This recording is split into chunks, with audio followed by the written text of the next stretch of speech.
Hello everybody and welcome into Charlotte Motor Speedway. The action tonight taking place in what will be the final race in the round of 12 for the FastTrack Sim Racing Cup Series presented by the Alloy Wheel Repair Specialist. Thank you all so much for tuning in. You are watching Austin Green on Ghost Racing Network. We talked about it, pretty much leading up to this race. It's the Roval. It's just about as chaotic as what we saw last week at Talladega. But now there's a lot more on the line because we're going to see 4 drivers eliminated after tonight's action as we advance on to the round of 8 next week at Las Vegas. So before we get into anything else, how the playoff standings are looking, let's get right down trackside and get into tonight's starting grid. Taking the pole, Austin Fitzgerald in the 74, and that's pretty big news for him because rolling off on the outside pole is the man who's been the road course ringer all season, and that's Team Marble iRacing's Tyler Marble in the 48 car. Michael Mueller, one of the playoff drivers for Riot Motorsports, he will start back in 3rd with his teammate Quentin Clark to his outside in 4th. And again, those are 2 of your playoff drivers and 2 of your rookies in the field here tonight. Jeff Marble, another one of your playoff drivers, he will start back in 5th. Ty Iopolito, he's still looking to advance himself into the round of 8. He rolls off from 6th. Jeff Shutt, for No Excuses Racing, tries to keep his playoff hopes alive tonight as he starts in 7th. Jacob Musso, who got the job done last week at Talladega in a thriller of a finish, he will start on the outside of row 4 in 8th. Jared Bundy back in 9th, and it's going to be Christian Lashin rounding out your top 10. Moving on back to row number 6 and 11th, it's going to be Kyle Oakley. And on his outside, it's going to be Thomas O'Hara in the 07, starting in 12th. Back in 13th, it's Ryan Haynes for BMP Racing. Brian Conklin for Team Marble iRacing to his outside in 14th. Jeffrey Souza, Johnny Mahalchuk make up row number 8. Kenneth Bartholomew and Cody Matthews back in row 9. And it's going to be Brandon Saylor and Jake Hickson rounding out your top 20. Alan Pajari starts back in 21st. Scott Glasso 22nd with Glenn Grigsby in 23rd. And then Anthony Handley will round out the field tonight as he starts in 24th.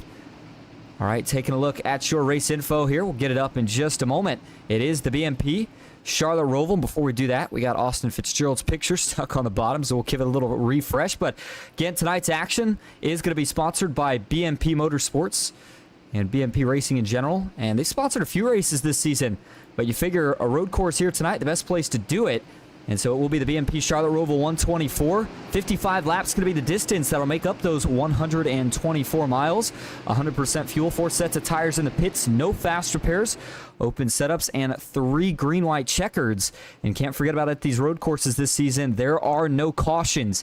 So if you get yourself in a wreck, get it looped around, get going, because you will not be catching a break with the caution flag. Track length just under 2.25 miles in total distance. 100 degrees starting track temp, 81 outside, 32% humidity with clear skies and winds at 14 miles an hour, but shouldn't have too much of an impact here on this road course. You see it, we're going to be turning right and left here tonight. A little bit different. We came to Charlotte Motor Speedway for the Capital Auto 300, the longest race of the season.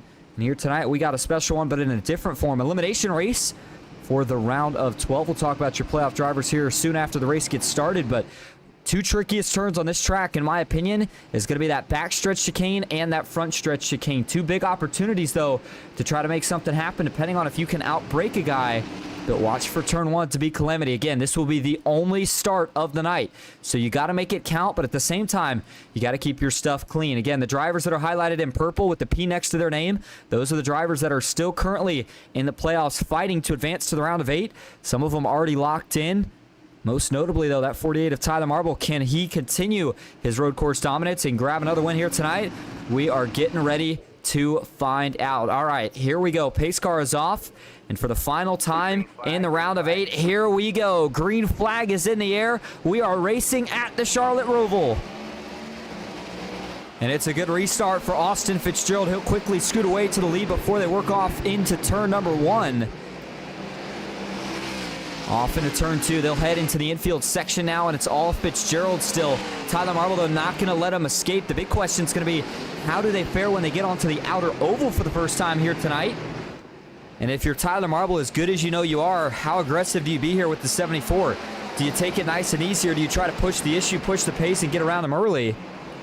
So far, so good for most of the field. Looks like everybody's survived and kept it clean up to this point. Working through the final set of corners here before they're going to work on to the outer oval. There goes Fitzgerald. He'll shift through the gears. Tyler Marble just behind him now, and a little bit of a battle for third foreman up here. Michael Mueller, Jeff Marble, bumper to bumper as they work their way out of the corner. First really heavy braking zone here of the night. The backstretch chicane. Fitzgerald, can he hit it clean? You notice those massive sausage curves on the inside and the outside. If you hit those, boy, you are going to know it. So you got to make sure you don't make a mistake. As looks like, oh, we had one miss the chicane. That will be a penalty, as I think everybody else is going to get through here relatively clean. And so they do. Everybody's okay there. I was wondering, it may have been the 17 of Kyle Oakley here. Let's back this up and see if we can get another look, figure out exactly who it was right here that missed that chicane. And you kind of almost expected this early from somebody. I mean, it's a tough one. And for Oakley here, let's watch it. He's just going to get it a little bit too hot. In fact, we'll go to the cockpit view here. Realizes it, knows he's not going to make it and just bails out. Doesn't want to hit the sausage curbs. He's going to come to a stop just about and then gets back rolling here. But unfortunately does lose a couple spots in the process as he is now settled back in to the 13th position. As Jared Bundy has now crashed. Looks like, is he okay here? May have just actually been an off track here for the 3. Got reports that he had an issue here. Let's see what it was. This was coming down to the front stretch chicane to complete that first lap. Big lock up in front there with Jeff Shutt. Bundy gets a little wide there. And oh, he loops it. Oh man, gets on the sausage curbs on the exit. Goes for a half spin. He's able to get it back around facing the right direction, but again, that will cost him some time.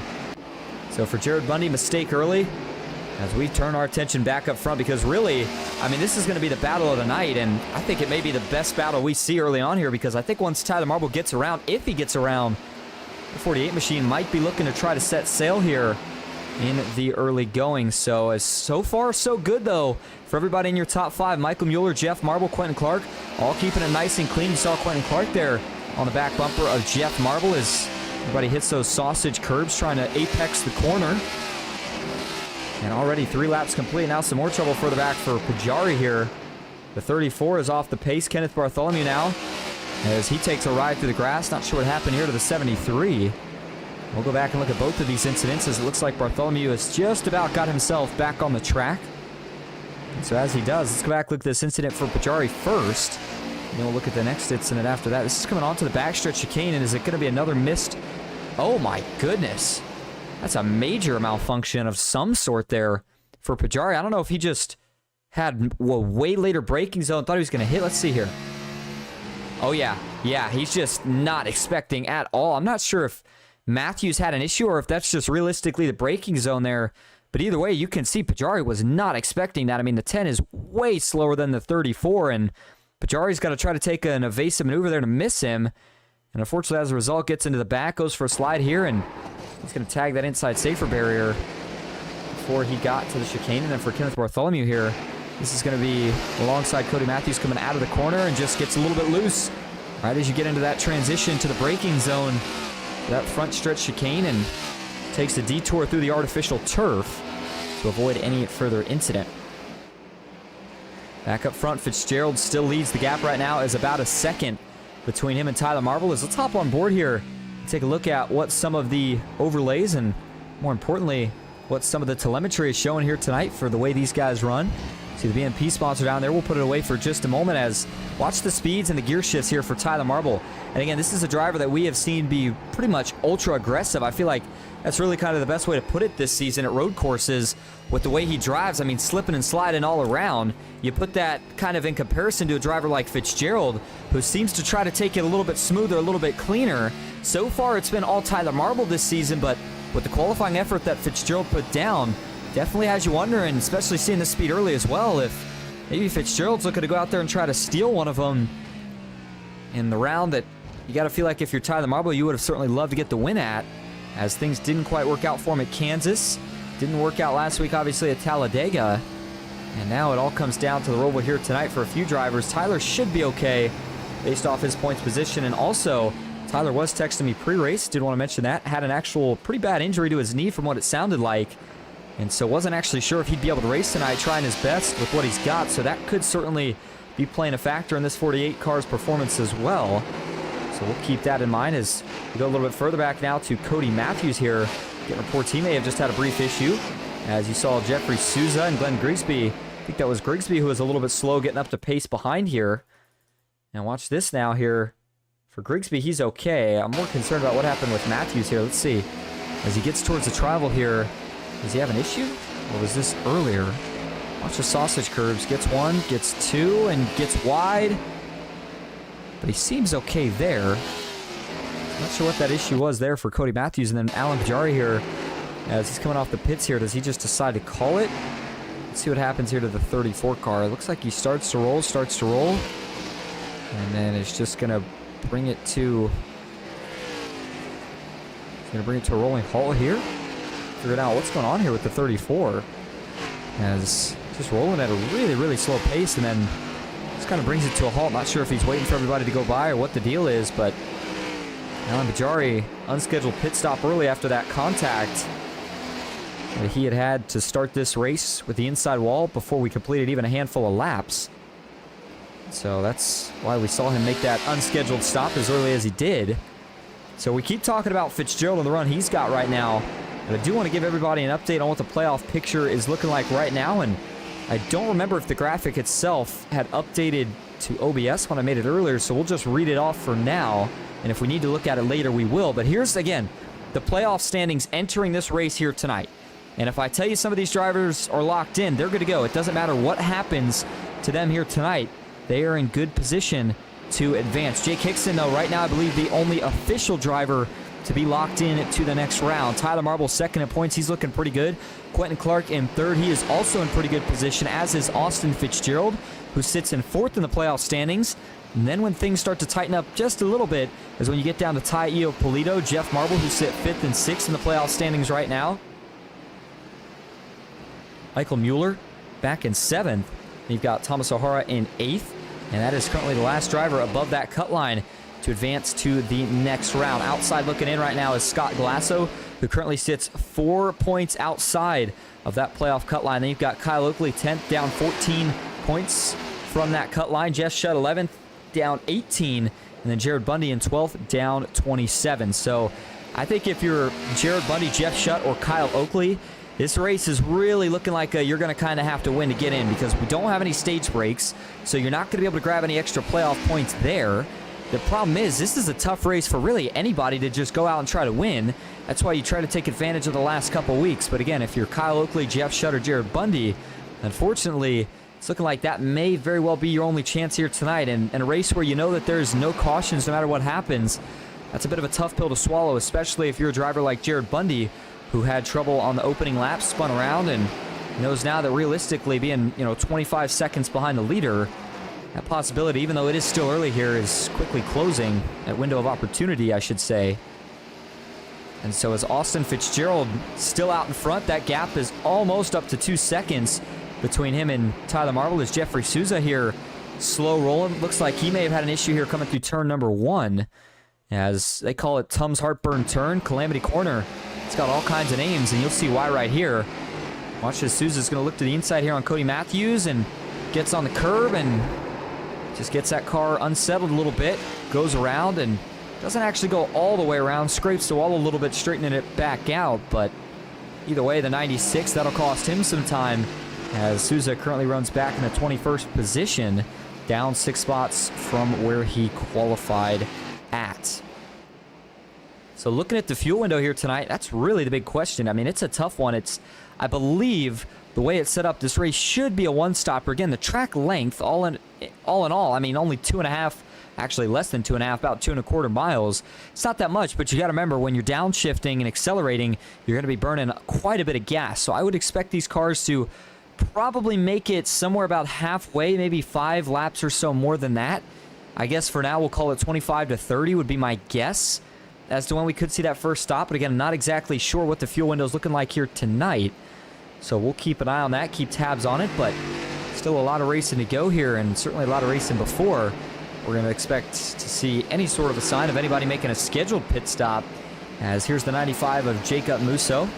Not currently in the playoffs. Got eliminated after the round of 16. Man, you still got to give this guy credit after what he went out and did last week. First win of the season at a track where realistically, we didn't see him all that much until the last lap, where he somehow burst through on the high side, got the job done, split the marbles, and never looked back from there. Was able to snag the win, and you know that was a confidence booster for Jacob and getting himself some momentum for the end of the regular season. And of course, we can't forget about that non-championship points battle for the drivers that aren't in the playoffs. And as that stands right now, and I was looking at it here, I believe that Jacob Musso is not really running in it for the championship, or not the championship, but rather that non-playoff driver championship, if you will, but still some momentum that he can have moving forward into next season. So 9.5 laps complete now. The majority of the field here at the Charlotte Roval. Talked about this track. We actually saw it in real life have a different layout this weekend. They have not updated that layout on iRacing, so the driver's not quite running the same thing that we saw on Sunday. But of course, the layout that we saw last year on Sunday is what they've got going. And a couple of changes that they would have had to deal with, I think would have been really, really tough. So I think I'm kind of glad, at least from a broadcaster's perspective, at what the track layout is here, you know, kind of tonight. Certainly didn't want to see it change anymore, especially making that front stretch chicane even tighter than it already is. But, you know, quick side note, the track layout that they had here the first time around, boy, that would have been a fun one to broadcast. When that backstretch chicane was not really that tight and a high-speed chicane, boy, that was a ton of fun to watch, and certainly would have been a pretty good challenge for these guys. But nonetheless, new year brings new layouts, and here we find ourselves in 2024 with the one that we've got. Fitzgerald now about 4 seconds ahead of Tyler Marble, and man, just kind of wondering here for the 48. I know we talked about the injury, so we'll always, of course, keep that in the back of the mind, but you got to put that aside here for a minute and wonder, is there another issue here for the 48, or is he just struggling? And if he is, can he adapt, find a way to make something happen here, whether that be trying to go in a little bit early, trying to go in late, splitting it down the middle, or just somehow finding some extra pace here? I'm not sure. And you certainly wouldn't think clean air is the big kind of hindrance here. I'm just not sure, but whatever it may be, Tyler Marble is certainly struggling right now to find some pace, at least compared to your leader, Austin Fitzgerald. As we'll go back a little bit further now and kick things off with some of our driver cams here tonight. Go all the way back to Christian Lawson, who currently sits in that 7th spot. There's Christian. Again, we keep talking about him every week. One of the rookies who just continues to have good runs, even though he's not a playoff driver. Consistency has been what's got him talked about so much as of recent. And he looks to keep it up here tonight, as he's already up 3 positions from where he started this race at. Currently sitting in that 7th position. You go up just a few spots from where he sits, we find ourselves a 15 machine of Jeff Marble. Jeff looking to advance to that next round, and all he really needs tonight is a solid race. And where he's got himself running right now, I mean, that checks all the boxes, and that'll get the job done if he can keep it there. But he knows that he's still got some pretty tough competition in front and out back with 2 of the Riot Motorsports teammates, one in his mirror and one in his windshield here, as he's trying to track down that 99 of Michael Mueller. See if he can find a way to make it happen. Going all the way towards the back here, switching things up a little bit. Kyle Oakley in 12th. I said all the way towards the back. I meant more so mid-pack, and that's actually 2 of your playoff drivers going at it. Oakley trying to get around O'Hara. And we talked about for Oakley, realistically, would kind of need a win here tonight to get himself into that next round. And boy, so many opportunities for the 17, and he came so close, but things just really didn't quite go his way when he needed him to. I mean, you think back to Talladega, got a message from Oakley this week and actually went back and looked at the replay, where if you notice, and if you go back and watch the broadcast, you'll see it. Oakley had actually split the middle. It was going to be 4 or 5 wide. He hit a gap that looked like something pretty much straight out of Talladega Nights on that last lap coming to the checkered. And just as the seas parted and he was getting ready to split them, gap closed up, got wrecked, and unfortunately for Oakley, that's one of the things that has him in the position that he finds himself in here tonight. And so, unless a miracle happens, I hate to say, but it's looking like that 17's playoff run may be coming to an end here after tonight. Ryan Haynes, one of the sponsors of tonight's race, along with, of course, teammate Brett Spod, the 2 BMP Racing boys, at a road course. And speaking of road courses, if you haven't had a chance to visit BMP Motorsports Park, boy, go check it out. Bushnell Motorsports Park. If you live anywhere near the Bushnell area, or even if you don't, actually went down there last spring break, and you want to talk about a cool road course with go-karts that are going near 45 miles an hour, go check that one out. They got an overpass, a bank turn. I mean, you can draft just about everything you would see these guys do on the track in the sim. You can do over there. So again, we appreciate BMP for all the continued support that they've provided the FastTrack Sim Racing Cup Series all season. And that sport, of course, continuing tonight with the BMP Charlotte Roval 124. Fitzgerald gap now up to almost 6 seconds over the 48 of Tyler Marble. Battle for third. Still the closest one on track at the moment, at least inside your top 10, I should say. These two separated by about a second. And then Quentin Clark hanging about 2.3 seconds off the back bumper of Jeff Marble. There's the 95 of Jacob Musso. Christian Lashkin, him and Tai Iopolito might be getting ready to tango here in just a couple lapses. Ty's looking to see if he can find a lane to jump to the inside here. And remember, for Tai Iopolito, currently as it stands, he's good to advance to the next round, but he still needs a solid run. He's not completely in the clear.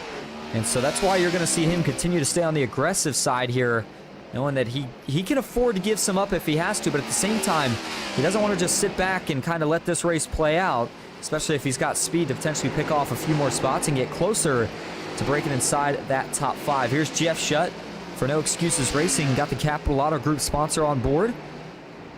And for Jeff Shutt, another one of the drivers that was looking to advance into the next round. And fortunately for Jeff, another driver who's really kind of going to need a win. And, if we were at, other tracks, I wouldn't say that's the case. I really wouldn't. But with it being the Roval, with the way we know things like to get spaced out here, especially early on, and then kind of see more of the same at the end of the race, you're not getting a caution. You kind of get an idea of where generally everybody's going to finish based off kind of the first, 10 to 20 laps. And, we're kind of in the thick of that right now, being at lap 13. So for Jeff Shutt, a lot of ground that he'd have to make up to get anywhere close to the lead, sitting about 30 seconds behind the 74 Fitzgerald. And so again, you just got to say, not sure if it's going to happen, but never know. It's not over till it's over. Scott Glasso in 10th. He's up 12 positions from where he started this race at. So the 4-car is on the move. You see him work over those sausage curbs through the chicane and then accelerate back down the second part of the back straightaway. There's Oakley now back up to 11th. Jared Bundy 12th. Thomas O'Hara 13th. You've got Brian Conklin back in 14th. Ryan Haynes in 15th. Jake Hickson in 16th. Remember, he did get a win in this round back at Kansas to get himself locked in to the round of 8. That's why he has no pressure here tonight. And it's just about seeing and hoping that his two other Dynamic Autosports teammates that are still in the playoffs, Tai Iopolito and Austin Fitzgerald, can, of course, advance to the next round as well. And I think that shouldn't be an issue with the way they stand right now and where they currently are running. But, of course, we'll have to see how things do pan out as Cody Matthews here. Maybe some more trouble. Not sure what happened there, but it looks like Matthews has potentially retired from the race now. And I do want to go back up front here, and I want to show you something. I'm not sure if it's quite as eminent here on Fitzgerald as it is on some of the other drivers I've been watching, but watch as he gets into this chicane here. You see those left side tires? Notice how they kind of clip the grass. Well, what's interesting here about the Charlotte Roval, and I was sitting here thinking about this kind of as I was watching qualifying and then as the race was starting. Remember, that's artificial turf down there. And so part of me wonders if drivers are able to get away a little bit more with maybe ducking, the left side front tire or maybe the left front and the left rear tires on that artificial turf without spinning, maybe in the same way you would if it was grass or something of that nature. So you just thought that was a little bit interesting, but again, on the front stretch there, that is artificial turf that these drivers are getting those left side tires in. And so you're seeing them use pretty much every portion of the racetrack they can. There's no real out of bounds anywhere near the track limits here, but there are still track limits, and you got to be careful, that front stretch chicane being one of them. So, of course, the wider you can make that entry, the better you can hit that kind of chicane in the apex, especially in that second part of it. Set yourself up for a good launch down the straightaway to cross the line and get ready to head off towards turn number 1. And there's Fitzgerald utilizing all of the sausage curbs on entry to the chicane. And I mean, for Tyler Marble here, you see running a similar line, but it's almost like that gap has started to kind of fade even more the further back he's got. And you almost wonder if when he was at least close, he could kind of see the line that Austin Fitzgerald was running and try to make adjustments. But when he gets out of your, kind of out of sight of your windshield, kind of makes it harder to do that. Tyler Marble still trying his best here to make some adjustments, but 48 machine struggling just a little bit here, especially right there. You saw wasn't quite able to hit that chicane as nicely as he would have liked to. And then, tags the outside wall there. That's certainly not going to help his speed. And part of me now wonders if maybe the 48, the reason there's that gap is as much as it is he's just been making some mental errors here, trying to run hard to catch that 74. And at the same time, Fitzgerald, who now has no pressure, he doesn't have to worry about it. I mean, he's just out here running qualifying laps like it's a time trial. And he's just going to make sure he doesn't make any mistakes. You see very, very smooth and methodical right there before he gets back up onto the outer oval. Accelerates off towards the backstretch chicane. And when he crosses the line this next time, it'll be 17 of 55 laps complete, as we still slowly but surely get closer and closer to the halfway point in this race. So as Fitzgerald accelerates off the backstretch, he is your leader by 8 seconds. We are going to go ahead and take a quick break. Stick with us. We will be right back at the Charlotte Roval.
Welcome back to the Charlotte Roval with the BMP Charlotte Roval 124 as we hop back on board now with Christian Loschin, who has fallen to 8th. Ty Iopolito finally was able to get the best of him. And, 19 of 55 laps complete. Still not at the halfway point just yet. We've already seen quite a bit of dominance from this man right here, the 74 of Austin Fitzgerald. Still your leader. There's no change there. And notice all the purple names on the scoring tower. Again, those are your playoff drivers in the round of 8, or excuse me, the round of 12, trying to advance on to the round of 8 next week. And we're still got to talk about the remaining tracks of the season. Only 4 more races to go. Hard to believe that we're already at the end of another season and getting ready to crown yet another champion. And you got to feel like this man right here, the 74 Fitzgerald, feels like it's a pretty good chance for him to potentially claim that title. One thing you did see while we were over break was some trouble for the 07 of Thomas O'Hara, one of your playoff drivers here. And this is interesting here. First off, let me show you what happened, and then I'll tell you why it's a little bit interesting. So we'll watch it here from the chopper view, and watch the 07 just gets a little bit loose, and car just starts to rotate on him here. He tries to catch it, catches it, and then as he gets to the next turn, oh, just a lock up there. Just maybe gets a little bit too much speed. And, you know, I'll be honest here for the 07, this is close, and this is interesting. Well, I'll play it slow here. Again, just carrying a little bit too much speed, but that's hard to say. I almost think he makes it worse by locking up the brakes. And you might be saying, well, that doesn't make any sense. He's hitting the brakes to slow down. Yes, but you got to remember, when you lock the brakes up, the car doesn't turn anymore, right? So it doesn't matter how much you have the wheel turned. As soon as you lock the brakes, that car will not turn. And so for O'Hara here, and we'll go to the cockpit view, I wonder if he either thought, or maybe he, of course, did overshoot it a little bit. And like I said, he may have very well been making contact with this wall either way. But then watches as he locks up the brakes here, it goes from maybe being a little bit of contact in the right side to being a pretty heavy shunt in the right front. And that gives him some damage and even some suspension damage. And that's why he had to go in to fix it here after letting guys by. I mean, look at that. Yeah, that car is certainly worse for wear there with the steering wheel offset a bit to the left and whatnot. So that's a tough break for O'Hara in the race itself. But more importantly, that's a tough break for O'Hara via the playoff standings. Because remember, he is currently the last driver that is in the playoff picture. And he was only four points above that cut line. And the man that he was fighting for that was Scott Glasso, who was 4 points below the cut line. Glasso has had a great day so far. He's up to 10th now and continuing to climb. So for Glasso, he hears that and he thinks to himself now, boy, I really better not make any mistakes, because now Thomas O'Hara, who sits back in 20th, I mean, I don't know exactly how they tally him up, but you figure if each position is a point, that's your gap right there. I mean, Thomas O'Hara is certainly going to be down 4 spots, and you figure Scott Glasso up 4. So I would almost think if we had a live standing and a live look right now, and again, it wouldn't be official, but I believe that as it stands, Glasso has now swapped positions and is ahead of Thomas O'Hara for that 8th and final position in the playoff standings for after this race is over. But again, still a lot of race to go and a lot of things that can happen. And for Glasso, only takes one mistake to kind of help Thomas O'Hara get some of that positioning back, if you will. And so he'll have to be extra careful here, as Fitzgerald now has that gap between him and second place up to almost 14 seconds now over Tyler Marble. And Michael Mueller currently still sitting in 3rd, and he may have actually trimmed that gap down a little bit here on the 48 over the course of the last handful of laps or so. You can see him out his windshield, but he does have to still look pretty far up to do so. And so you see, I believe that's Johnny Mahalchuk there in the middle, one of the cars that has fallen a lap down, but Johnny still having a solid run here tonight, sitting in that 17th position. And that's Thomas O'Hara that you see. Johnny Mahalchuk's going to rocket by right there, coming off of oval number 2, oval turn 2, if you will.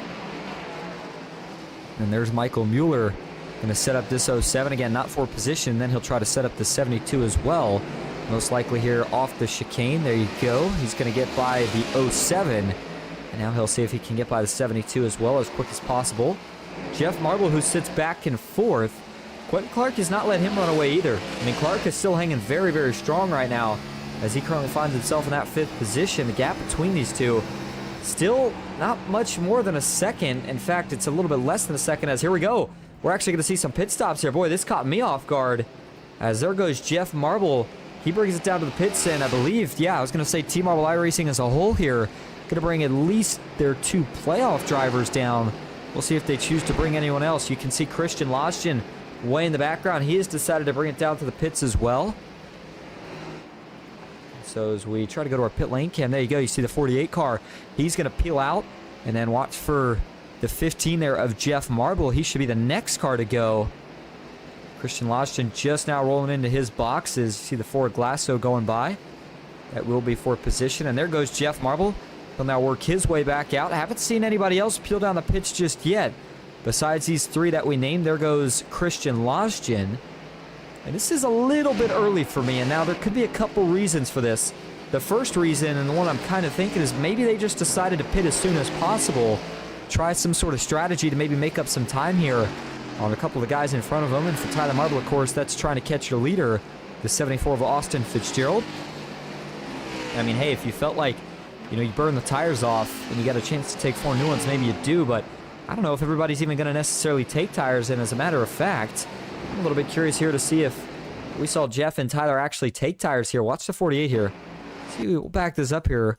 Do you see the right or left sides of that 48 car getting jacked up? I'll tell you what, I certainly don't. And so that answers the question of if they took tires or not, and the answer is no. So Tyler Marble feeling like he did not want tires, so it must have just been for fuel only. And so now we'll have to wait and see, when does Fitzgerald make his pit stop? And when he does, and that'll be the next hint of if they can make it here on one stop or not. And I mean, if you're Fitzgerald and it's even close, well, you got plenty of time and plenty of gap to save a little bit if you need to here. But I would think that they need to make it realistically, and probably somewhere right around 27 to 28 laps here at the least on this first run in order to make this thing on a one-stopper. You come in any sooner than that, I'd be starting to get a little bit worried about if they got enough fuel, unless, of course, like I said, they're just trying to pit at the start of the window here, which is certainly a possibility. And Fitzgerald, a little bit of a drift right there off the corner, but he's able to straighten it back up. And so for Tyler Marble, the thing I'm curious about here is, how do the lap times fare now? Do they start to trade a little bit, or do we still see Fitzgerald running much faster than Tyler? You would think that Tyler would not be as fast now, especially since he's got more fuel than Austin Fitzgerald. But let's look at a comparison here. So Tyler Marble, that last lap, and in fact, actually, that last lap wasn't his best one. So we'll look 2 laps past that, and then we'll see what lap he runs right here. But it looks like he was running before that pit stop right around 121s. Let's see what he gets here after he works out of that front stretch chicane. But I would think that that time should remain about the same here. And so is, ooh, not the best exit right there as he got on the curbing, but let's see. Yeah, 122, certainly not his best lap. You compare that to Fitzgerald, who's still putting down 120s and 121, low 121s that is. And so yeah, still no gain in terms of speed yet on this 74 car, but still plenty of time to find a way to at least gain something, as Michael Mueller, Quentin Clark, Jacob Musso, and Taio Polito still all yet to have made their pit stops. And probably waiting, if I had to guess, to get to that fuel number that we mentioned for Fitzgerald. That's going to be probably about at least 1, maybe 2 more laps here before he considers bringing it down for a full fuel. And we'll see if he decides to take tires as well. I mean, hey, if you got this much of a lead, then it's completely up to you in terms of its preference. It has nothing to do with time. He can afford to lose as much time as he wants. It's the decision of, does he feel like it'll give him better grip, or does he like what he's got right now, likes the handling, and wants to keep it that way? If so, then I would look for this 74 car to potentially not take any tires either, and that would keep him on strategy with Jeff and Tyler and Christian Losgen as well, who have all already made their pit stops here tonight. So again, it'll be 27 of 55 laps complete for your leader, the Dynamic Autosports veteran, Austin Fitzgerald. And he crosses the line this next time, going around the 37 of Brian Conklin to put him another lap down. That was the 99 of Mueller. There's the 00 of Quentin Clark. 95 of Jacob Musso. How about this? He's got himself up to 4th. I believe he's still got to make a pit stop as well, but still a very solid run going right now for the 95 of Jacob Musso.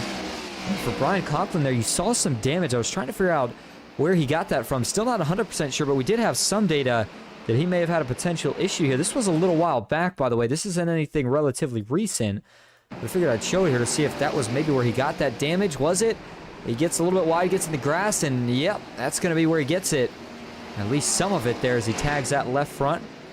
You see it cave in and crumple a little bit there. And then Johnny Mahalchuk, this was a little while ago as well. He had some trouble of his own as he gets loose and then has to jam on the brakes here, but kind of lucky break for him there. The grass transitions back in the asphalt, and so he was able to group it back up as soon as it did that, instead of worrying about having to take a slide through the grass till the tires were able to re-grip back up. But 27 going to be 28 when they cross the line this time, and so that means that for Fitzgerald, at least off of any fuel numbers I have. He should be good to make it now for whenever he decides to pit on just one stop.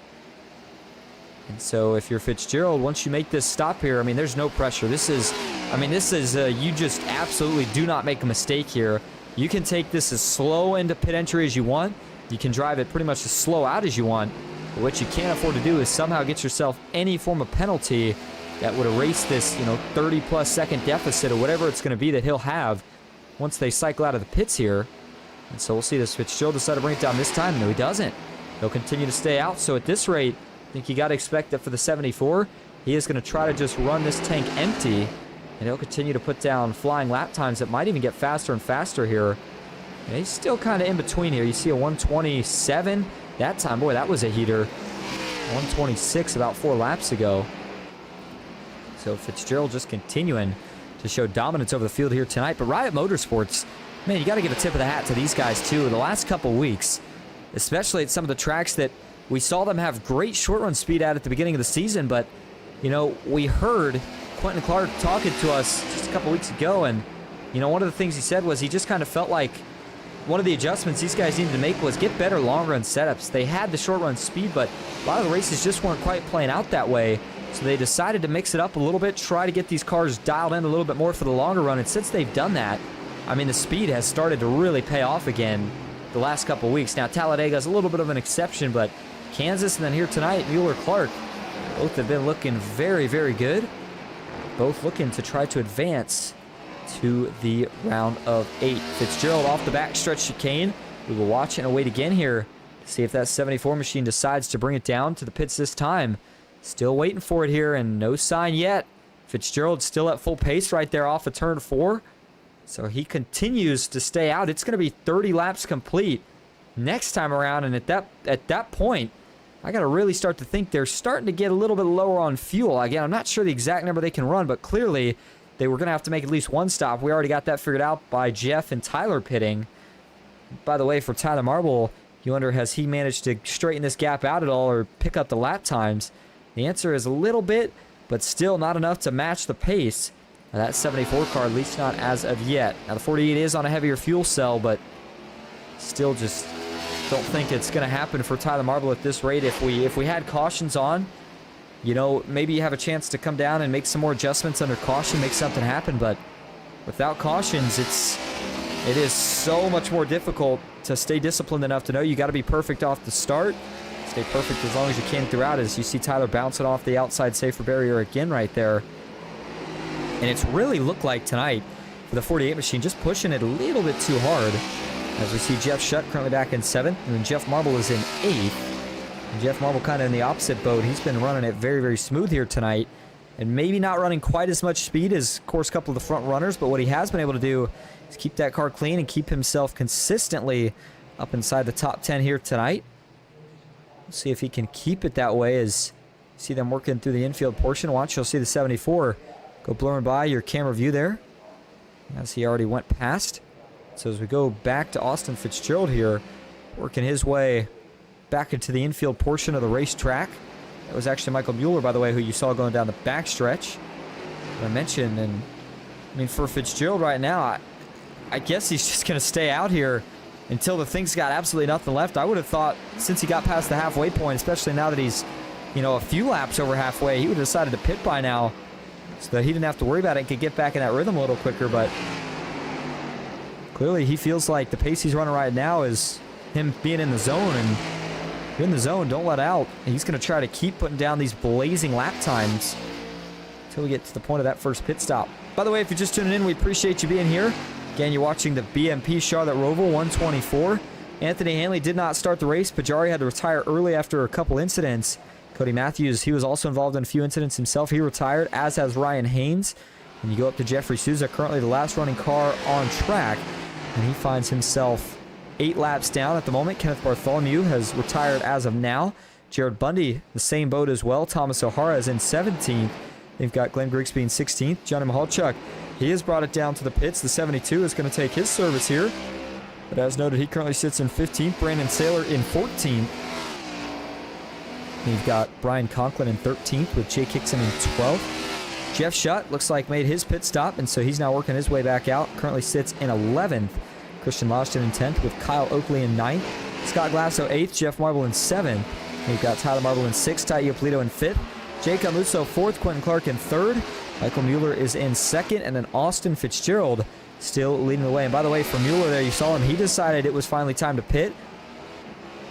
With 25 laps to go, his teammate, though, Quentin Clark, decided to stay out. And so now that we see another one of your top 3 drivers pit, we'll see if this baits either the 00 or the 74 to come down to the pit. And again, they're going to have to pit soon. I don't see any way that they can make it to even 20 to go. I mean, that's really, really starting to push it in terms of the fuel mileage, I would have to believe. But so far, again, Fitzgerald, even out in front, as fast as he's been running, has not used up all the fuel he's got in the tank just yet. So for Fitzgerald here, we'll give him another chance here to see if he brings it down this time, and he will not. 74 stays out again. So with that, we are going to go ahead and take another quick break. Fitzgerald, Clark, and Jacob Musso, your top 3 at the Charlotte Roval.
Welcome back to the Charlotte Roval with the BMP Charlotte Roval 124, the FastTrack Sim Racing Cup Series, presented by the Alloy Reel Repair Specialist. And again, if you're just tuning in, we certainly appreciate you being here, as we are now at 22, coming to 21 laps to go And still awaiting a pit stop here from yours truly, the man that has been dominating this race so far, Austin Fitzgerald. He's going to push this thing potentially all the way to 20 to go, and even then I don't know if he stops again. They still can't make it all the way. You just can't. It doesn't matter how you shape it, how much you save. You can't make it all in just one go. You have to pit at some point. It's just more so a question of when do you make that stop. You notice Tyler Marble is back up to 4th. He currently sits about 50 seconds back from Austin Fitzgerald. I would assume that he should cycle to the lead here once these top 3 have made their pit stop. We saw a couple other drivers bring it in already. Here's Kyle Oakley. He just brought it down for service and is now currently getting ready to work his way out of the pits. So as he does so, we turn that camera back towards the front. There's Quentin Clark 2nd and Tai Iopolito in 3rd. And again, those are the 3 drivers that we still are awaiting a pit stop from. And I would say, honestly, expecting one from here over the course of, they've got to be coming in soon. I mean, you figure at this point, 20 laps to go. They've been going just about 35 laps on fuel now. And even, you know, for a track that's 2.25 miles at a road course, they've got to be getting really close on fuel now. I would be shocked if Fitzgerald's able to go any more than another 3 laps or so, if even that. He's got to be starting to really get low on the fuel tank here. We'll see if he decides to bring it down anytime soon. And here we go. Right on cue. The 74 is going to make that left turn. He'll bring it down to the pits. We'll see if Clark does the same once he gets around here. And for Tyler Marble, who sits 50 seconds back, you wonder how much time can he make up right here on the 74 of Fitzgerald. Can he find a way to make up enough to get back within striking range? As the 48 looks like is just now making his way back onto the main oval as Fitzgerald gets ready to pull down into that first pit stop. That being, of course, one of the advantages of qualifying on the pole, especially at a road course like this, where the pit's set up a little bit different than what we see at, of course, a traditional track or a traditional oval. So for Fitzgerald here, he'll take no tires, just fuel, before he'll bring it back out on track. And let's see what that distance is here. Clark stayed out. Very interesting to note that, yeah, Quentin Clark did stay out another lap. And so he's closed the gap here, but still not close enough. I believe Clark is pit. Yeah, there's no way he hasn't yet. As Tyler Marble, even with all that time that Fitzgerald gave up right there, still really, really far back here. Let's see what the official gap actually has it scored as here. Once things settle out, looks like about 21 seconds. So unfortunately for the 48, no real time has been gained on this 74, at least not through the pit sequence. And now the only question marks that leaves for potential pit stops would of course be the 00 of Quentin Clark and the 19 of Tai Iopolito. And I was going to look here at some of the pit stops that we kind of had recently and make sure I didn't miss anything, but at least what I can see here, yeah, I don't see anywhere where Quentin Clark or Tai Iopolito have made their stop yet. So I'm going to leave it with still expecting them to potentially go in here any moment now, any lap if you will. Could be this time around for the 00. Let's see here. Does he check up here off of 4? Yes, he does. So the 00 will now make his way down for his final stop. And I say final stop, but really the only stop here tonight that these drivers are making. So Clark's going to have to hand off a few positions here. And now the next question is, will Tai Iopolito also decide to pit right here? Yes, he will. The 19 is going to bring it down for his final service. And so now that will shuffle the 48 of Tyler Marble back up to that 3rd, and actually it might be the 2nd position here, depending on if he can get around the 00 of Clark, which he will. So Tyler Marble goes back to 2nd, and Michael Mueller, how many positions can he pick up right here?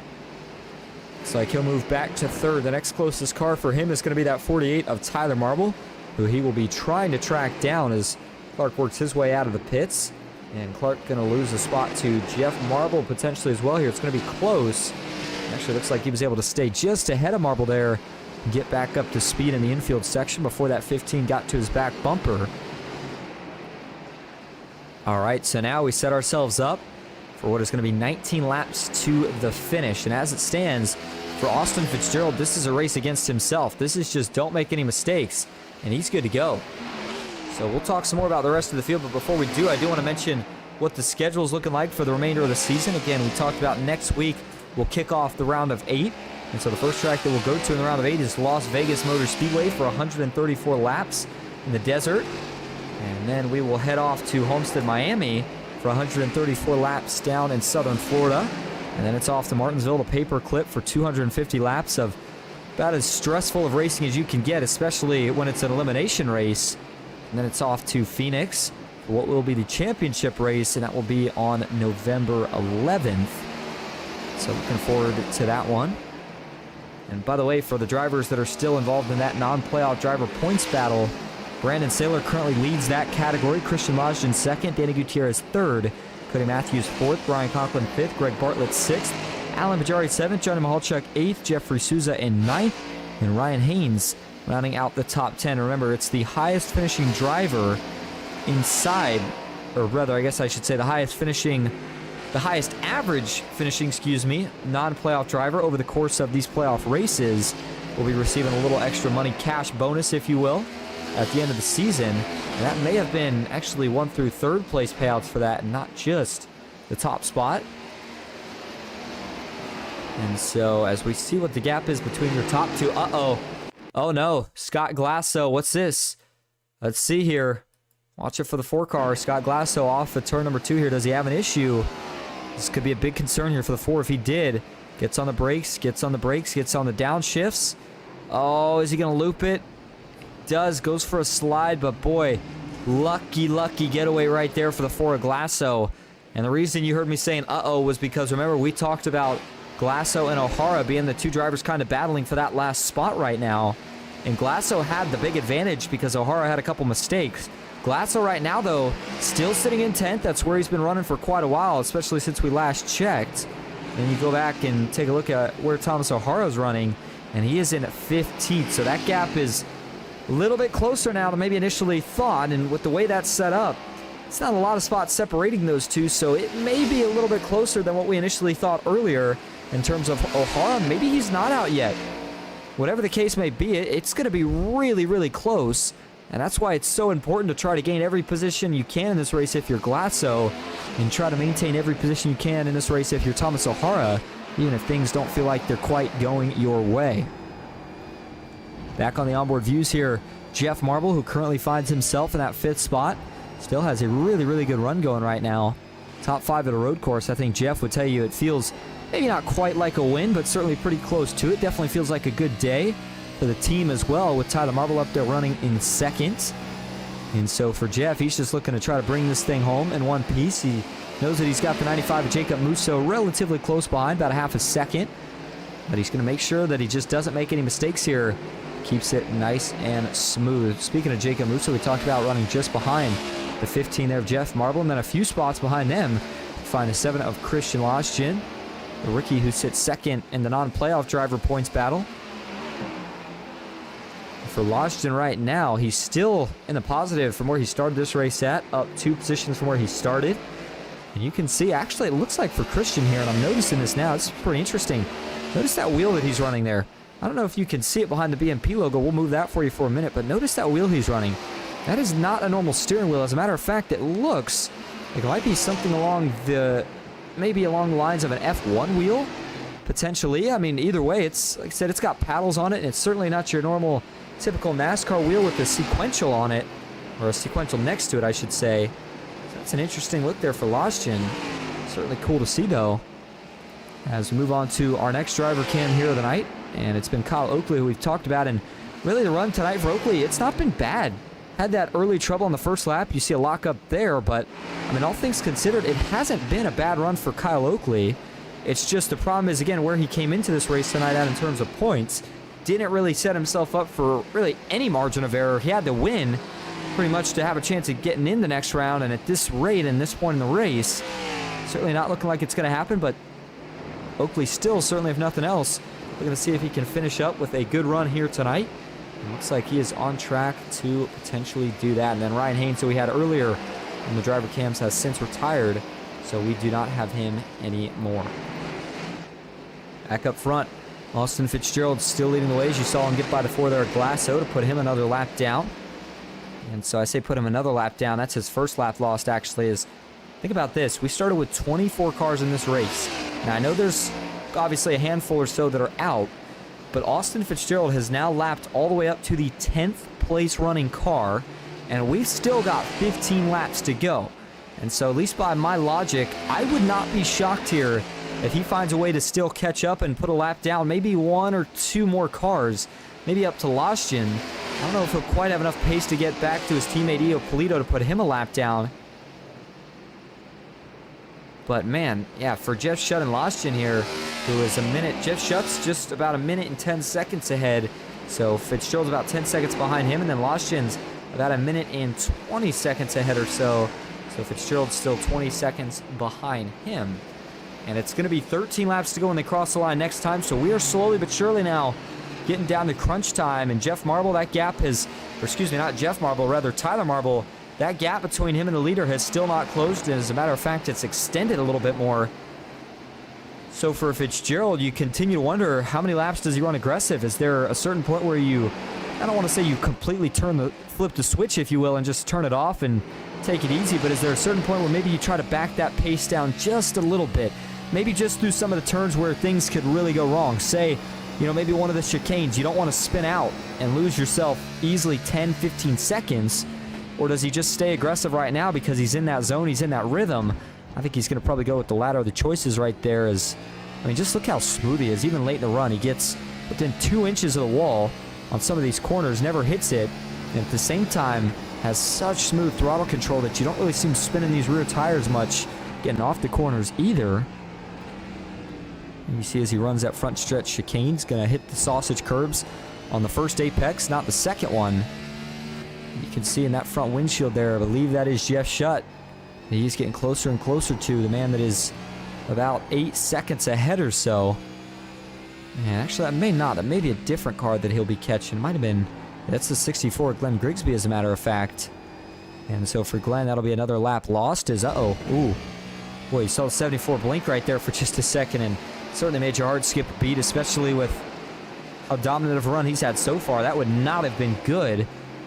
So we talked about the first and second place running cars quite a bit here tonight. If we go back a little bit further, though, to Michael Bueller, who sits in third. He's on an island by himself, nobody anywhere near. And then you've got Quentin Clark in fourth, kind of by himself. But then Jeff Marble, Jacob Musso, these two have really kind of closed the gap on each other. Musso's been hanging strong, right about half a second, maybe a little bit more behind this 15. But if Jeff has any trouble getting around Hickson right here, that could be the ticket Musso needs to potentially sneak by here through the infield.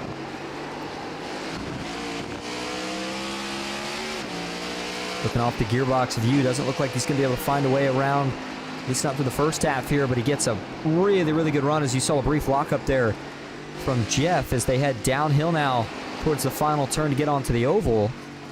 Musso a little bit better. Here he comes, the 95. Tried to take a peek to the inside, couldn't do it, as now Jeff Marble will be able to get around the 16 of Jake Hickson. Boy, that was a tight moment between those two. But it looks like that's going to stretch that gap back out to about 0.3 of a second. At least gives Jeff a little bit of breathing room over Jacob Musso. And then Ty Iopolito all by himself in 7th. Christian Lashkin, not much contest near him either. He sits in 8th. Then you've got Jeff Shutt back in 9th. Scott Glasso currently rounding out your top 10. Kyle Oakley 11th. Brian Conklin in 12th. Jake Hickson in 13th. Brandon Saylor back in 14th. Thomas O'Hara in 15th. Glenn Grigsby 16th with Jenna Mahalchuk 17th. And it's Jeffrey Souza in 18th. Jared Bundy, Kenneth Bartholomew, Ryan Haynes, Cody Matthews, Alan Bajari, and Anthony Hanley all retired from this race and not actually in contention. So Austin Fitzgerald, as he works his way down the back stretch, he will be coming to 11 laps to go this time around. And so we are going to take what will be our final break of the night, and then we will stick here all the way to the checkered flag. Stick with us. We'll be right back at the Charlotte Roval.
Hello everybody and welcome back to the FastTrack Sim Racing Cup Series. Just 9 laps to go now here at the Roval, and out in front still the 74 Fitzgerald. No change there. The gap up to almost 32 seconds. A little bit further back though right as we return here. Maybe some trouble for Lajin. Got some reports that he may have had an issue. In fact, a couple drivers while we were on break reported with some problems. So let's see, the 72 Mahalchuk here first up on the list. Let's see what happens here as he's working through first half of the infield. Just gets a little bit loose and around she goes. He's able to bring it to a halt before he hits that inside concrete. Backs it up a little bit here and is able to get back rolling, but that'll cost him at least a position and certainly some time as well. And then Lajin is at the same spot here. Yeah, it's a little bit of an interesting look right there. Not sure what that was. Didn't actually have a major issue. Just took a little bit of a detour into the grass, but I mean, again, no harm, no foul here. Christian Lajin, so he's okay. As we turn our attention back towards the front, the 99 of Mueller has got himself really the closest he's been to the 48 of Tyler Marble all night. An opportunity here to potentially pounce for second with still what'll be 7 laps to go when they cross the line next time. But he's still got a pretty good amount of work to do, and you can kind of sense that at least in the 99's case, he's starting to push that limit, push that envelope a little bit further each and every lap. And sometimes you start pushing that a little too far, can run into trouble here, so we'll keep an eye on it. But yeah, you can see the 99 of Mueller is certainly wheeling and dealing. That thing right now is his Toyota Camry is all over the place, at least the back end is. And there's teammate Quentin Clark back and forth, sitting just about 2.5 seconds behind him. And Jacob Musso was indeed able to get around Jeff Marble, so that moves Musso up to 5th, looking for another good week with another good finish, as Jeff Marble is still in a good spot. A little bit of a lockup there on the right front, as again Marble sits in 6th, Ty Iopolito back in 7th, and there's Lajin in 8th, Jeff Shutt in 9th, who, by the way, has gone a lap down to Austin Fitzgerald. Next car up in line would be Christian Lajin to lose that lap if Fitzgerald's able to get to him. But with 7 laps to go, still about 9 seconds or so that he needs to make up. Not sure if he'll quite have enough time. Certainly could be close. So we'll keep an eye on it, but I mean, for Fitzgerald, what else can you want here? If you're an Austin Fitzgerald fan or not, it doesn't matter. You got to give the guy some credit, especially here tonight. Like I said, not only did he dominate, but you got to think about the fact that this was a track where I think really everybody, the entire field maybe, had it written off as Tyler Marble's race, Tyler Marble's win. But Austin Fitzgerald said, I don't think so. I've been close the last couple road courses, but I'm going to find something a little extra here tonight. And that's what he did. Qualified on the pole. Had to hang pretty tough with the 48 early, but then once things started to stretch out, they just never really kind of started to close back in. He just kept making that gap bigger and bigger until it got to the point where it's at now, which is, again, over 30 seconds on the 48 of Tyler Marble. And to put that into perspective, the best way I can, that's pretty much a third of a lap ahead. And as a matter of fact, we can actually pull up the track map for you. And you see highlighted there, coming off of turn 4, that's Austin Fitzgerald's dot. That little dot that's got the green circle, that's Fitzgerald. You look for the second place running car of Tyler Marble, he is just now hitting oval 2 as Fitzgerald's working down into turn 1. So, again, you know, I know it looks like it's more of about probably a half a track or so that's separating them, which it is, but time-wise, it's about a third of the track or so. And so, man, looking good right now for Fitzgerald. He's got to keep it nice and steady for just 6 more laps. Of course, 5 for this race to technically be official, but when we know there's not going to be any cautions, don't have to worry about that white flag rule, at least not here tonight. So as we continue to keep tabs on that battle for second, I was looking to see if it closed up even more, and it has. It is almost under a second, so that's what we're going to keep our eye on right here for the next couple laps is, can Michael Mueller find a way to get to this 48, and if he does, what does he do with them? And you wonder for Tyler Marble, has he just worn the stuff out, or is he starting to make some more mental mistakes here? Mueller looking very, very smooth through the first half of the infield section. And it's really right here is where we see a lot of drivers make up time on guys, is just who's able to roll this section better. It's a fast portion of the track, but there's still a lot of time to gain, depending on the line that you run and the way you apex right here. And it looked like Tyler Marble was a little bit better, at least on the second half. And then a little bit better there on entry to the oval is, ooh, Mueller with a little bit of a slip up, and that'll cost him some time, as now he'll fall to almost 2 seconds back from Tyler Marble. And whatever distance he gained has now been lost. See if he can regroup and try to get back at it here. There's Ty Iopolito in the 19, sitting in 7th, looking pretty good to advance to that next round. And again, the biggest question between who's going to make it and who isn't is still between Thomas O'Hara and Scott Glasso. But with where O'Hara runs right now in 14th, Glasso in 10th, I believe O'Hara would have it right now. But again, it's really, really close. So I don't want to say anything for official because, again, they might have extra points for different things here tonight. And I'm not sure who got what. But again, the gap was O'Hara 4 to the good coming into this race. Glasso 4 below. They're separated by 4 positions. But again, that doesn't necessarily mean that one's got it over the other. So we'll just have to wait till the end of the race, or rather till next week, I should say, to make that official determination when we see what the round of 8 grid locked in looks like. One thing we know for sure is every one of those top 4 drivers you see highlighted in purple on the left of your screen, they will all be advancing themselves to the round of 8, as will Jeff Marble and Ty Iopolito, bearing nothing crazy. Jeff Shutt doesn't look like it's going to quite work out for him. Again, we talked about Glasso. That's going to be the question mark. Him and Thomas O'Hara, that is. And then Jared Bundy and Kyle Oakley. Unfortunately, things just not quite going their way. It's not going to work out for either of those two here tonight. And Jake Hickson, of course, already had himself locked into the next round after getting the win at Kansas. All right, so for Fitzgerald here, he's going to be coming to 3 laps to go next time, closing in on the end of this 124-mile event. And again, if you're just tuning in, we certainly appreciate you being here. Hope that you have enjoyed it here tonight. I'll tell you what, out of all the road courses we've went to that I've broadcasted for, well, and I say all the road courses, I know realistically we've only gone to 2 here in the FastTrack Sim Racing Cup Series. Actually, it might have been 3. I don't remember if these guys made a stop at Sonoma or not. I believe they did. Whether or not they did, though, it doesn't matter for the sake of Watkins Glen. And then the Roval, I think, were my 2 favorites. And then, of course, the Roval, I think I liked a little bit better in terms of the product we got tonight. I mean, it looks like a fun track. You just watch it. Half oval, half road course. What could go wrong? And it certainly seems like it did mix up the field a little bit more in terms of who had speed and who didn't.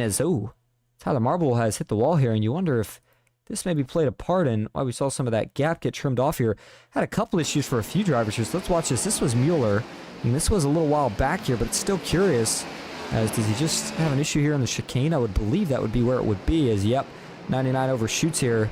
So he's got to bring it to a halt, does so, and then gets back rolling here.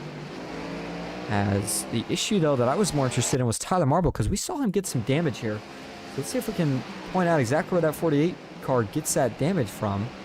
Seems okay there. Maybe it goes a little bit off track, gets into the grass briefly, and then right here, does he overstep a little bit? No, he's okay there too. So the question is, where does Tyler Marble get that damage at here?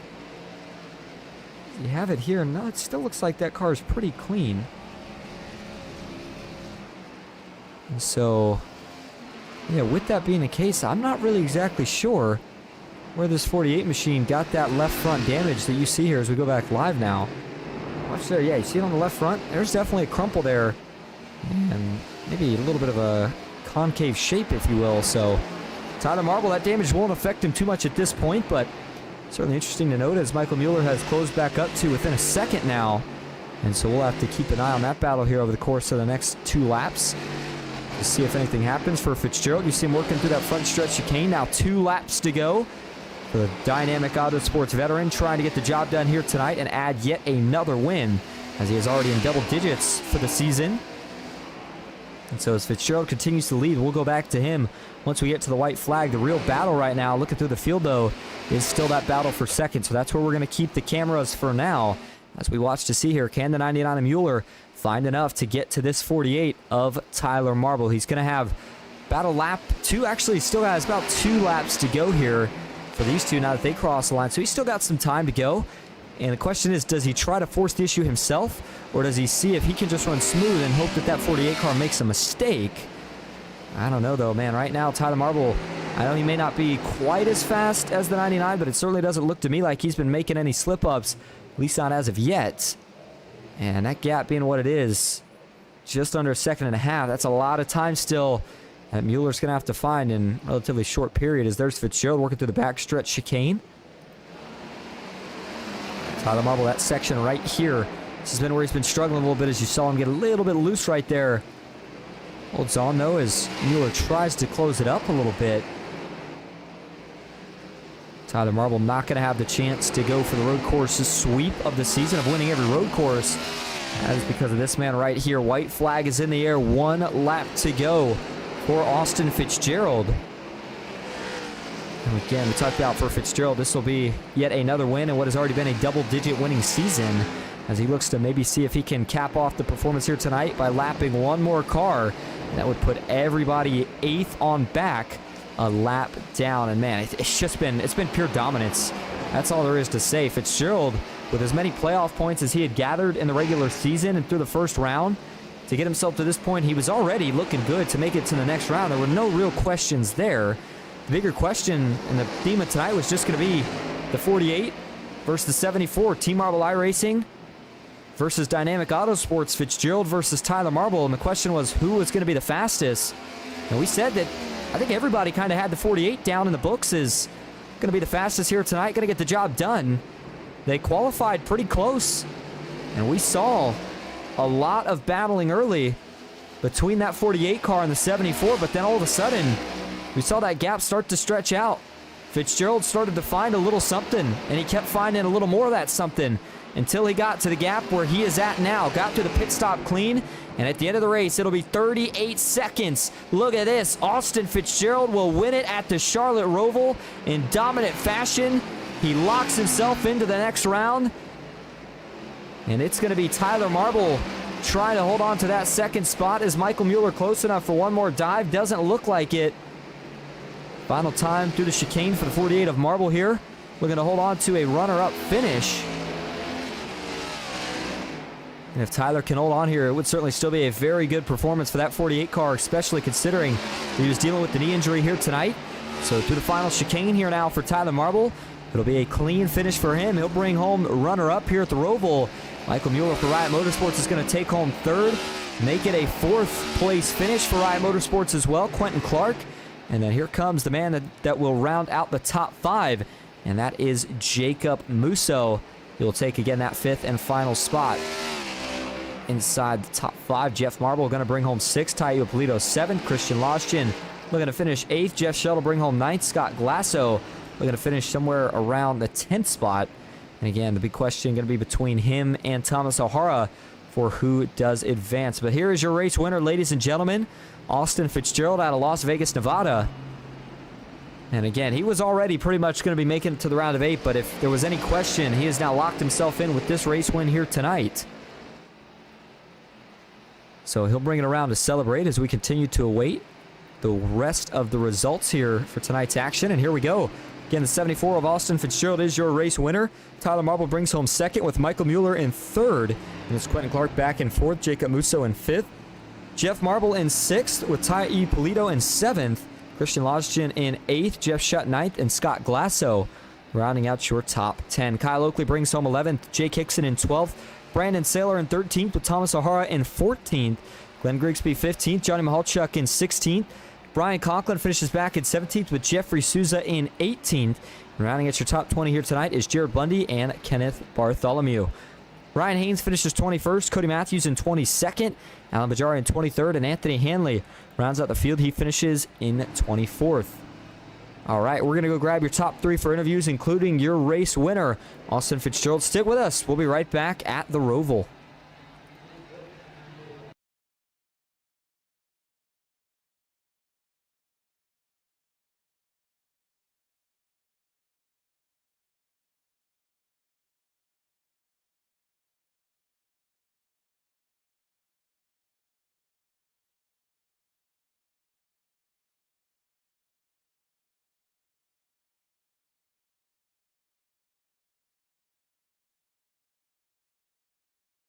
All right, we're going to go ahead and kick things off here tonight with your race winner, Austin Fitzgerald. Austin, this is Austin in the booth. Got a copy?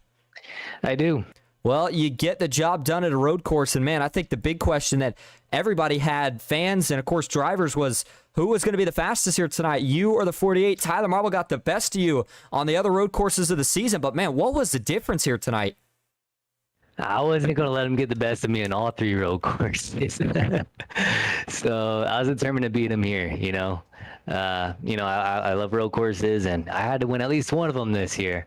So, I mean, in practice and qualifying, yeah, I think I had a couple tenths on them, but that ain't much. That doesn't mean anything. And I tried to take care of it on, at the beginning of the race there, kind of made a little bit of adjustment to help it on the long run, because out of the road courses, it seems like tires do matter a little bit more here. And I wasn't planning on changing my tires on the pit stop, so made a little bit of adjustment, slowed it up a little bit in the on the short run, but on the long run, it really helped out. And yeah, it just seemed like Tyler, after about 5-10 laps or so, just started to fade. And yeah, my car just kind of seemed to keep getting a little bit faster by every lap. And yeah, I really wanted this one because, like I said, I wasn't about to let Tyler have all 3 of them this year. Well, it works out, and boy, you got it in dominant fashion too. Looks like it ended with everybody ninth on back, not being on the lead lap. But now that the wild card round is over, you know that you're locked into the next round. You'll see your 2 other teammates there as well. We go back to a little bit more traditional tracks. Of course, Las Vegas next week, your home track. So how you feeling about your chances in this next round and trying to make it back to the championship 4 again? Yeah, Las Vegas, my home track. Want to do well there. I'm not a huge fan of the intermediates, and I'll actually be at the real racetrack a lot this week, so probably won't get a ton of practice time this weekend. But I'm feeling good about it, and just in general, I think our team actually, I'm probably the exception, but the team overall probably runs better at the intermediates. So that's good. And then we have some short tracks coming up, short flat tracks. So those are my forte. I really like those, and yeah, feeling confident into this next round, and I'm just hoping a dynamic, all the remaining 3 of us can make it into the final 4. I think that'd be really cool. Absolutely. Well, hey, Austin, before we let you head out here tonight to go celebrate the victory, is there anyone you want to thank or shout out? Just as always, my family, everybody who shows up week in, week out for these races. And yeah, that's about it. Thank you. Dynamic Autosports, of course, just the team's been on fire this whole year, and we just want to see it through to the end of the year too. Yeah, absolutely. And Austin, thank you for talking to us. Congrats again on the win, and we will see you next week at Las Vegas. See you then. All right, now that's going to bring us up to your second place finisher here tonight. For Team Marble iRacing, it's Tyler Marble. Tyler, this is Austin up in the booth. You got a copy? Yes. Well, you don't quite grab the road course sweep. You come up a little bit short here tonight with the second place finish. But, I mean, hey, man, listen, I know you were racing injured. So, overall, how'd you feel about the performance here tonight? Felt, well, shitty. That was awful. That was embarrassing. Once he got a little over a second ahead of me there early in the race, was about 10 laps in. The tires just went away. I made too many freaking mistakes, and it cost me. Yeah, I needed to keep it within a certain amount of seconds behind him to pit before him, and then hopefully cycle out in front of him. But yeah, I just made too many mistakes. That was all mental, and yeah, good for him though. Well, still a good overall finish, and you said that you didn't really like the performance that you gave here tonight, but either way, you advance into the next round, the round of 8. So what does the mindset now change to? How do you look forward to move on here from tonight into the next round? Stay out of trouble and top 5 finishes. If not, win. It's basically 3 races for 3 spots. Austin's got such a huge gap, and we gave him 3 more points tonight. So yeah, just stay out of trouble and finish top 5, and it should give you a ticket to Phoenix race for a championship in 4 weeks. Yeah, that's certainly the plan. Well, hey, Tyler, before we let you head out here tonight to round off a good podium finish, is there anyone you want to thank or shout out? Yeah, I'd like to thank you for broadcasting as always, BMP for sponsoring. Who had alright, Sim Racing Hub, Butt Kicker, Capital Auto, The Designs, everybody showing up tonight. I know road courses aren't the favorite, but I've still had 23 guys show up tonight, so thanks to those guys. And yeah, just 4 weeks left, race by race here, and see what we got. Indeed. Well, hey, Tyler, we appreciate you talking to us again. Congrats on the second place finish, and we will see you next week. Yes, thank you. All right, and now that will bring us up to your third place finisher, the final driver on the podium here tonight. It's Michael Mueller for Riot Motorsports. Michael, this is Austin in the booth. You got a copy. Yeah, how are you? Good. Well, you bring home a third place finish here tonight. It's been a little bit since we've had a chance to talk to you, but I mean, man, you and your teammate, good overall speed here tonight. Looked like you may have had a chance at Tyler a couple times there towards the end. Was there anything else you think you needed to get him? No, I mean, he was pretty quick. I just didn't want to push my car anymore. I needed this finish too much to make it into the round of 8, so P3 was going to be just gonna be more than enough to get in the next round. So just got to play it safe, not put myself in any danger around anybody else. And you certainly did that. You know, we heard from Quentin Clark a few weeks ago. He said, you guys have been kind of changing the way you've been setting up the cars a little bit, trying to make them a little bit catered more towards the long run. And it seems like it's been working out pretty well. Was that part of the game plan here tonight? And is that what you think contributed to the long run speed we saw? Yeah, I think we made the car definitely much tighter to start tonight. Just try to save the tires a little bit more and kind of have a better long run car. And it definitely worked out. A lot of brake bias changes in the car, but overall, we had really good speed. Could keep up with Austin. He's really quick, and Tyler's quick at these road courses. I think this is the first one he's lost. But other than that, it's been a good race. So we'll move on to the next round, and we won at Vegas earlier in the year. So good confidence going there. Yep, certainly going to be a good track to see if you can get at least one, or if not both yourselves locked in to the round of 4. But you're on to the round of 8. So before we let you head out here tonight, is there anyone you want to thank or shout out? Yeah, Riot Motorsports. We working on the setups every week. Sim Coaches being the main sponsor of the car. Bolify. Use Mueller code 300. Get 5% off at checkout. You in the booth is always nice to go back and watch these races. I haven't been here in a while. I think since Vegas. So it's been a minute, but good to be back, and hopefully this momentum carries. Absolutely. And Michael, we appreciate you talking to us again. Congrats on that third place finish.